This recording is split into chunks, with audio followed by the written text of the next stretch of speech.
Dans un petit village niché au cœur d'une vallée verdoyante, vivait une jeune fille nommée Léna. Elle avait 12 ans et adorait explorer le grenier poussiéreux de sa grand-mère.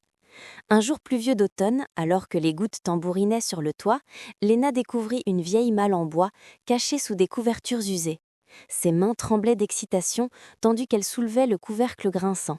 À l'intérieur, elle trouva une médaille rouillée, une carte jaunie et un journal intime aux pages cornées. Sur la première page du journal, une phrase était écrite à l'encre noire. Celui qui lit ces mots découvrira le secret du guerrier masqué. Léna sentit son cœur battre plus fort. Elle avait entendu des légendes sur un mystérieux guerrier qui, il y a 100 ans, avait libéré leur village d'un tyran cruel. Mais personne ne connaissait sa véritable identité. Le journal racontait l'histoire d'un jeune homme nommé Alexandre qui vivait à l'époque où le baron noir régnait sur la région avec une main de fer. Les villageois devaient travailler jour et nuit sans repos. Et ceux qui osaient se plaindre disparaissaient mystérieusement. Alexandre était le fils du forgeron, un garçon ordinaire qui aimait lire et dessiner plutôt que de se battre. Mais un jour, le baron noir emmena sa petite sœur Marie pour la voir travailler au château sans jamais la laisser revenir. Ce jour-là, quelque chose changea en Alexandre. Il ne pouvait pas accepter cette injustice. Mais comment un simple garçon pourrait-il affronter les soldats du baron ? C'est alors qu'il se souvint des histoires que son grand-père lui racontait sur les anciens guerriers qui protégeaient les faibles.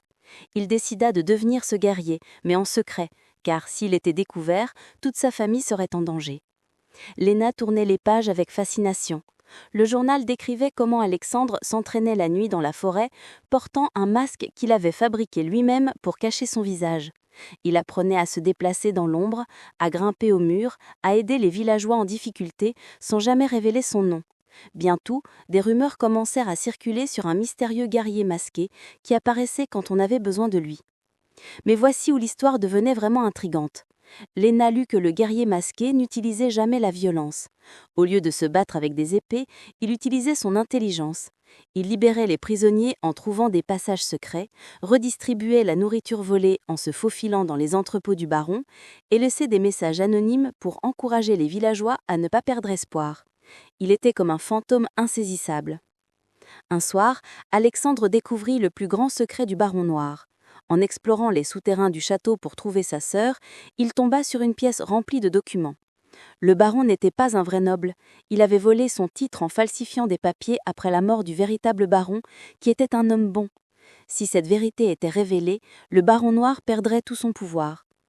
Alexandre copia soigneusement tous les documents, mais comment les faire parvenir au roi qui vivait dans la capitale lointaine ? Il ne pouvait pas y aller lui-même sans abandonner les villageois. C'est alors qu'il eut une idée brillante. Il organisa une grande fête dans le village, invitant même les soldats du baron. Pendant que tout le monde était distrait par la musique et la danse, il glissa les documents dans le sac d'un marchand ambulant qui se rendait justement à la capitale le lendemain. Léna était captivée. Elle continua à lire avidement. 3 semaines plus tard, des gardes royaux arrivèrent au village. Le baron noir fut arrêté pour imposture, et tous les prisonniers furent libérés, y compris Marie. Les villageois célébrèrent leur liberté retrouvée, mais ils se demandaient tous qui était le guerrier masqué qui les avait sauvés. Le journal révélait qu'Alexandre n'avait jamais dévoilé son identité.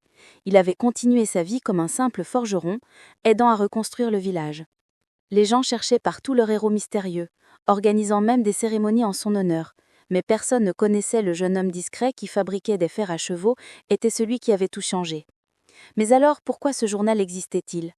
Léna arriva à la dernière page et découvrit la réponse. Alexandre avait écrit « Si vous lisez ces mots, c'est que je suis parti depuis longtemps. J'ai écrit cette histoire non pas pour être célébrée, mais pour que les générations futures sachent une vérité importante. N'importe qui peut être un héros.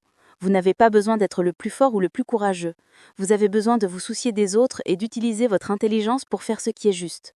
Le vrai courage n'est pas de ne pas avoir peur, mais d'agir malgré la peur. » Léna referma doucement le journal, les yeux brillants. Elle regarda la médaille rouillée et la carte. La carte montrait l'emplacement d'un vieil être dans la forêt. Est-ce là qu'Alexandre s'entraînait autrefois ? Elle décida qu'elle devait y aller. Le lendemain, Léna se rendit à l'arbre marqué sur la carte. À sa base, elle trouva une pièce gravée avec une inscription. Ici s'entraînait celui qui croyait en la liberté, que son esprit inspire tous ceux qui cherchent à faire le bien. Léna comprit alors que le vrai secret du guerrier n'était pas son identité, mais son message.